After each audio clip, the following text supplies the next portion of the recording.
Kassatsiya instansiyasi quyidagicha ajrim qildi.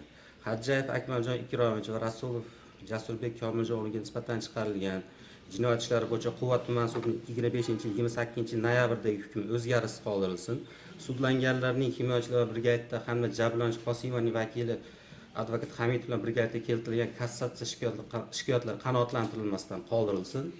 Mazkur sud qarorlaridan norozi taraflar belgilangan tartibda taftish tartibiga shikoyat qilish huquqi borligi, bundan tashqari sud majlisi bayonnomasi bilan tanishib chiqish huquqi borligi tushuntirilsin.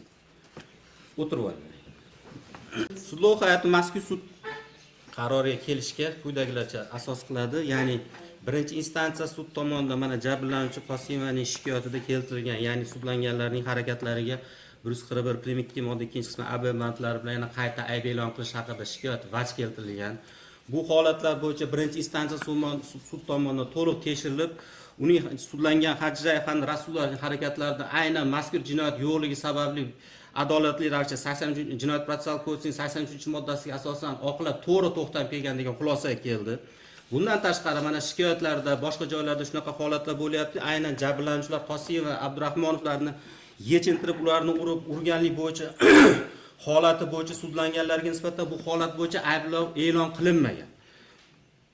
Bundan tashqari mana Abdurahmonov aynan o'zining muzokarasida bildirilyapti, shu 34 million kassatsiya instansiyasi advokatlar olish va boshqa xarajatlar bo'yicha 34 million so'm sarf xarajat qilganligi bo'yicha shu summani sudlanganlardan undirish berish holati bo'yicha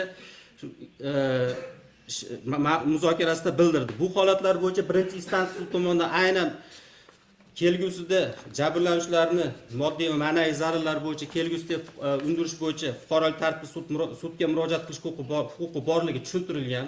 Shu holat bo'yicha ham kelishmadi sudlov hay'ati. Bundan tashqari mana birinchi instansiya sud tomonidan sudlanganlar Hajjayev, Rasulovlarning O'zbekiston Respublikasi Jinoyat kodeksining 141-3, ya'ni shaxsning sha'dir va qadr-qimmatini kam tutish hamda inson hayotini sir tutiladigan tomonlarni aks etuvchi ma'lumot oshkor qilish, ya'ni 142-moddasi fuqarolarning turar joyini daxlsizligini buzish, 206-modda hokimiyat yoki mansab vakolati doirasidan chetga chiqish, 230-moddasi ya'ni tezkor qidiruv faoliyatining natijalarini soxtalashtirish, qalbakilashtirish bo'yicha, shuningdek 234-moddasi qonunga xilof ravishda ushlatib turish bilan aybli deb topib to'g'ri xulosaga kelgan.